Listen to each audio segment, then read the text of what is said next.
Ya, oke, mari kita sambung lagi kelanjutan dari novel Gunung Gua.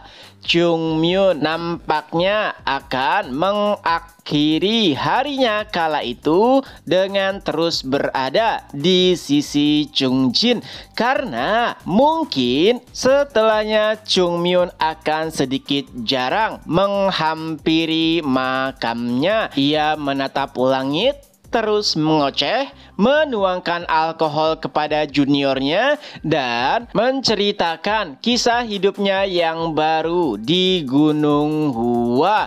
Tapi ada satu hal yang harus Chung Myun pastikan dan janjikan kepada Chung Jin, juga seniornya yang telah mendahuluinya, yaitu mereka tidak boleh mati sia-sia. Oleh sebab itulah Chung Myun harus memastikan bahwa Gunung Hua akan terus hidup dan mengembalikan Gunung Hua seperti dahulu kala. Tapi di tengah-tengah ocehan Chung Myun terdengar seseorang yang telah memanggil namanya. Chung Myun!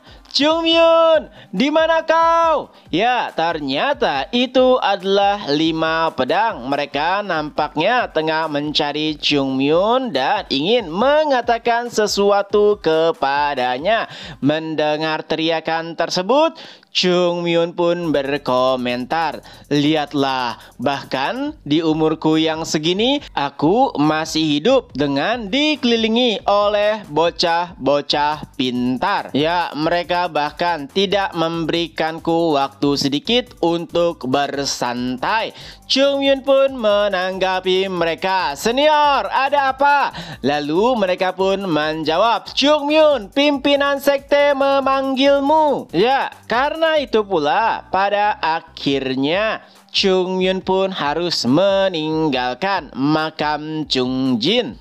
Beberapa saat setelahnya, saat memasuki ruangan pimpinan sekte, Chung Myun melihat sesuatu nampak tidak biasa. Pimpinan sekte berbaring, lalu Chung Myun berkata, "Pimpinan sekte, ada apa denganmu? Apakah kau tertidur?" Ya, itu adalah situasi yang tidak biasa karena nampaknya pimpinan sekte begitu terkejut dengan apa yang baru saja diserahkan oleh Baekjun. Itu adalah buku seni bela diri ilahi yang hanya bisa dipelajari oleh pimpinan sekte. Hyun Jong berkata kepada Baekjun, "Kenapa kau baru memberitahukanku sekarang terkait dengan hal penting ini?" Baekjun nampaknya begitu terkejut dengan sikap Hyun Jong. Lalu ia kembali berkata, "Pimpinan sekte, saat ini kita berada dalam situasi berkabung. Jadi, haruskah aku memberitahukannya nanti saja?" Itu malah membuat Hyun Jong lebih kesal lagi. Ia bahkan sampai bangkit dari tempat duduknya, lalu terbang dan menendang dada Baekjun, sesuatu yang jarang sekali terjadi. Chung Myun yang berada tepat di samping Baekjun pun bergumam, "Chung Jin, lebih baik kau tidak melihat ini." Dan pimpinan sekte kembali berkata, "Jika kau adalah Chung Myun, mungkin aku akan memakluminya. Tapi kau adalah Baekjun. Bagaimana bisa kau memberitahukan hal seperti ini belakangan?" Nah, sebenarnya Baekjun telah melaporkan hal ini kepada Penatua Hyun Sang, tapi karena mereka baru saja dalam suasana berkabung, Penatua Hyun Sang pun menyarankan agar melaporkannya nanti. Oleh sebab itulah, Baekjun menatap ke arah Penatua Hyun Sang seperti seolah-olah meminta tanggung jawabnya. Tapi dari tatapan mata Penatua Hyun Sang, seolah-olah ia berkata, "Lihatlah, jika kau sampai mengatakan sesuatu yang tak berguna, maka aku akan memberikanmu hukuman yang jauh lebih berat." Wajah Baekjun pun nampak begitu sedih karena ia telah dikhianati oleh penatuannya sendiri.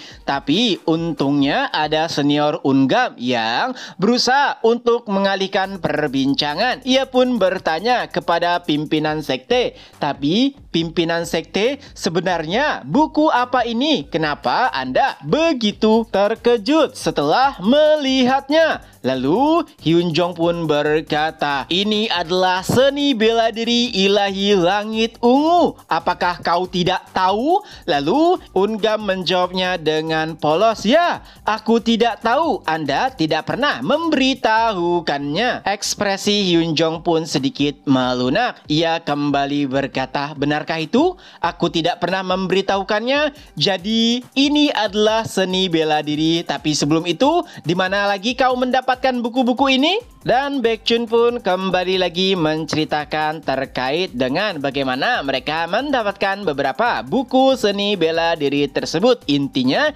itu tersimpan rapi di tubuh leluhur mereka yang mereka temukan. Lalu Hyun Jong pun kembali merangkumnya. Baiklah, jadi awalnya kalian hanya ingin menangkap si peniru, tapi secara tidak sengaja ia mendapatkan sebuah buku seni bela diri dan ternyata itu adalah seni bela diri milik sekte Gunung Hua.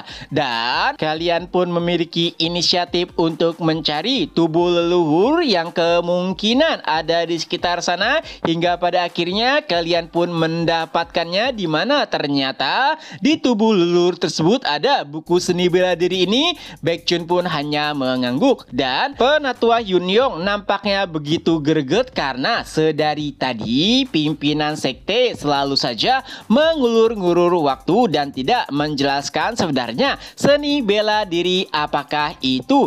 Oleh sebab itulah, penatua Hyun Yong langsung merebut buku yang berada di tangan pimpinan sekte dan mulai menjelaskan kepada murid-murid. Pertama, ini adalah buku seni bela diri tertinggi di Gunung Hua, tapi sudah dimodifikasi. Itulah kenapa tidak setiap orang bisa menggunakannya. Teknik ini adalah teknik yang digunakan oleh Jin Yangon. Lalu yang kedua, ini adalah buku seni bela diri yang hanya bisa diwarisi oleh pimpinan sekte Gunung Hua. Itulah kenapa buku-buku ini sangat penting karena mereka tidak pernah menemukannya di Gunung Hua. Tapi pertanyaan besarnya adalah buku ini seharusnya hanya dimiliki oleh pimpinan sekte. Jadi bagaimana bisa seseorang yang bukan pimpinan sekte memiliki buku tersebut? Karena pimpinan sekte Gunung Hua generasi ke-13 adalah Chung Mun. Tapi sayangnya mereka juga tidak bisa menjawab pertanyaan tersebut. Lalu pimpinan sekte pun kembali mengambil buku-buku tersebut dari tangan Hyun Yong sambil berkata, kembalikan buku-buku ini. Lalu ia pun kembali bertanya kepada Baekjun, jadi kalian menemukan tubuh leluhur dalam sebuah gua terpencil? Baekjun pun kembali mengangguk. Dari sana saja Hyun Jong sudah bisa mendapatkan kesimpulan, yaitu leluhur mereka telah menjaga buku tersebut dengan seluruh sisa-sisa kekuatannya. Dan untungnya seperti yang diharapkan oleh leluhur, buku tersebut kembali lagi ke Gunung Hua. Lalu Hyun Jong pun memerintahkan Hyun Sang untuk memeriksa buku-buku tersebut dan memulihkannya jika ada beberapa lembar yang sudah rusak. Hyun Sang pun menerima buku-buku tersebut untuk diverifikasi. Tapi ada satu permasalahan, yaitu ada satu buku yang tidak mungkin ia bisa pelajari, yaitu Seni Bela Diri Ilahi Langit Ungu. Karena bagaimana bisa ia memverifikasi sesuatu yang sama sekali ia tidak ketahui. Beberapa buku lainnya mungkin Hyun Sang masih bisa meraba-raba dengan membandingkannya menggunakan teknik dasar Gunung Hua lainnya, tapi tidak dengan teknik ilahi langit ungu. Apalagi buku ini atau seni bela diri ini hanya bisa dipelajari oleh pimpinan sekte. Dan yang paling penting adalah pemulihan buku seni bela diri ini tidak akan memakan waktu yang sedikit. Lalu Chungmin pun mengangkat tangan sambil berkata, memang apa yang dikatakan oleh penatua benar, tapi bukankah kita tidak terburu-buru juga? Tidak masalah jika harus menghabiskan 1 sampai beberapa hari untuk memulihkan buku tersebut. Lalu untuk seni bela diri ilahi langit ungu, penatua Hyun Sang pun memberikan saran kepada pimpinan sekte bahwa harus dirinya sendirilah yang memverifikasinya. Dan bahkan penatua Hyun Sang juga meminta pimpinan sekte untuk mempelajarinya. Karena walau bagaimanapun itu adalah seni bela diri yang hanya bisa dipelajari oleh pimpinan sekte. Mendengar saran tersebut tentu saja membuat Hyun Jong terkejut. Bukan karena tidak ingin mempelajarinya, tapi usianya lah yang nampaknya akan membuat Hyun Jong kesulitan untuk mempelajari seni bela diri lagi. Tapi tatapan penatua dan para murid-murid seperti berharap agar pimpinan sekte mempelajarinya. Tentunya sebagian juga berharap pimpinan sekte akan langsung bisa melampaui Chungmyun setelah mempelajari teknik bela diri tersebut. Tapi keraguan masih terlihat di mata Hyun Jong. Haruskah ia mempelajari seni bela diri lagi di usianya yang sudah begitu tua? Dengan itu pula chapter pun berakhir. Nah, itulah kelanjutan dari novel Gunung Gua. Semoga terhibur. Ketemu lagi di next video. Bye-bye.